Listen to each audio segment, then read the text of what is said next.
Hello there, and thanks for joining me. I'm Corel Painter Master Aaron Rutten, and this is a new series about critiques. I'm going to be doing critiques of artwork from my viewers, and the first piece of artwork we have here is from Richard Stalter.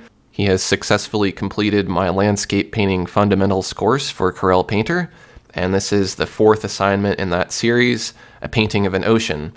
And I really like this piece. I asked him if he'd let me use it because I thought it was a really good example of how somebody can take the course and learn how to paint landscapes from their imagination. It's pretty easy to do, and you'd really be surprised. There's a lot of students who went into this thinking that they couldn't do it, and they've amazed themselves. So if you're thinking about doing some landscape painting, that's a nice free course that you can take. So let's go ahead and do a little bit of critiquing here on this piece because there's a lot of things I like and there's some things that I think could be improved, so I'll just kind of give my input on all of that. First of all, I think it all looks really good. It looks very realistic. The color scheme is all nice and harmonious. It has this nice blue tone to it. And I like the little extra details because the things like the boat here and the crab weren't necessarily part of the lesson. These were kind of optional, and not everybody added in their own little details, but Richard did here, and I think that was really excellent because I like the little crab and the boat. The water here looks very realistic. I really like the transition from blue to green as it moves in towards the shore. The sand looks really good. We can even zoom into that a little bit and see. This isn't the full resolution version, but it's still a pretty big version, but you can see all this detail in the sand that looks really nice. I like the waves crashing. But I think the cliffs here and the clouds need a little bit of work to really bring this piece together. I mentioned to Richard in an email that he had painted some clouds in a previous lesson, which the lesson had more emphasis on the clouds, and they looked a lot better than these, so a little bit more work put into these clouds might be good. So let's go ahead and take a look at how to do that. Now, as we can see, Richard did a really good job of using layers for each of these elements in the composition. Like the crab is on its own layer, and the driftwood is on its own layer, and the pebbles and stones are on their own layer. So everything is kind of broken down into layers. That way you can just edit one piece. A very wise way to do it. So of course, Richard would want to go to that clouds layer to make the edits. Or if the image has already been flattened, which is something you do at the end, you could still just do this on a flat layered image. So either on the clouds layer or on that flattened image, I would recommend using the coarse oily blender first. And what we want to do here is little winding kind of clockwise scrubbing strokes to add a little bit of definition to the top of some of these clouds. Now, I'm working on a screen capture here, so when I blend up towards the top, I'm actually blending this whole image here. See, I can blend my color picker, so don't get confused by that. But I'm just going to blend up here on the top. I'm not really thinking too much about it. I mean, you could of course make whatever kind of shapes you want. And, this is Richard's painting, so I'm not trying to suggest that it's going to look better if you do these things. These are just my suggestions on how I feel they could look better. And that's a very subjective thing, Everyone's going to have different opinions, and I mean these critiques to be helpful, not offensive to anyone, so I hope that they're not.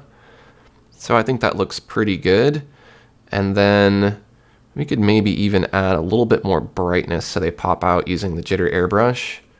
And we'll use a little bit of a off white with a little bit of blue in it. Something that's just a bit brighter, I think might make these kind of pop out a little bit. Just adding a couple little points of interest in there. Maybe I'll do that in the background a little bit too. And then I'm going to use the coarse oily blender again, just to blend some of that.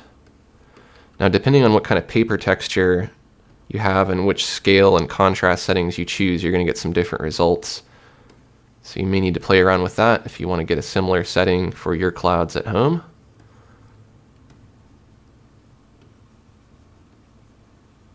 That just brightens them up a little bit. And then we'll use the diffuse blur blender to just kind of blend those up a little bit using kind of medium pressure, using that same kind of circular scrubbing or winding stroke.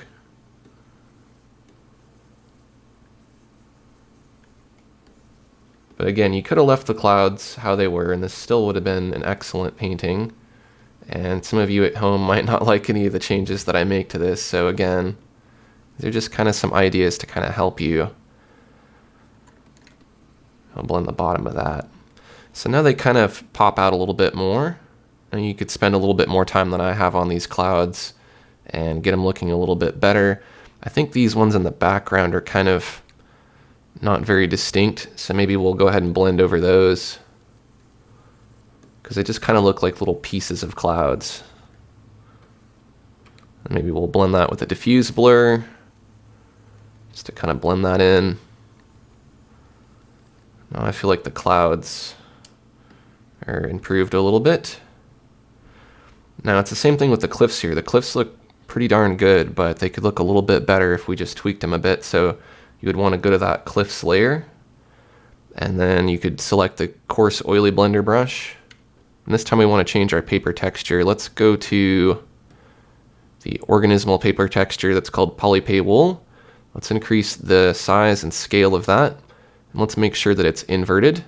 Let's increase the scale and the contrast a little more, and let's try that.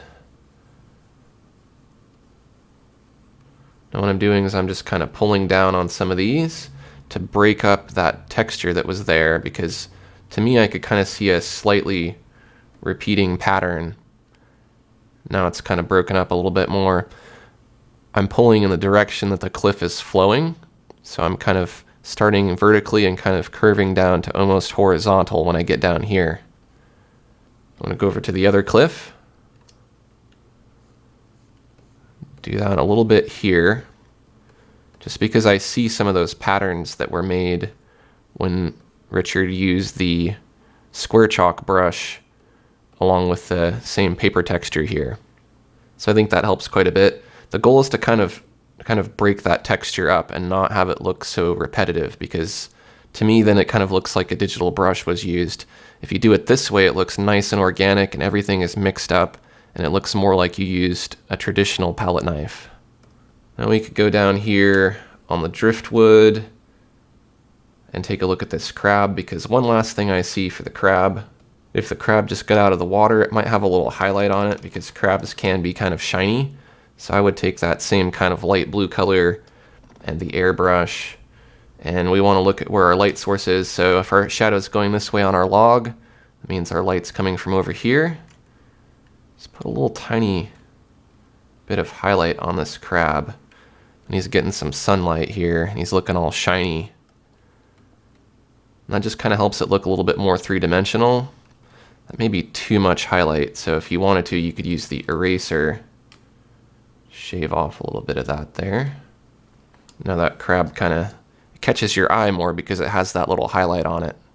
And the highlight helps kind of imply that the crab's wet. It maybe just came out of the water, you know, or maybe it's been on the land for a while. But I tend to think that any crab that's dried up is probably dead in my experience of beachcombing.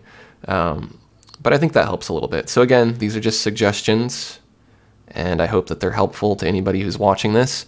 If you'd like critique on your own artwork, you can email me a copy of it at aaronrutten@gmail.com, and just give me permission to use it in a video, and I'd be glad to add your critique to this series. So let's take a look at a before and after. This is the before, and this is the after. Before, after, before, after.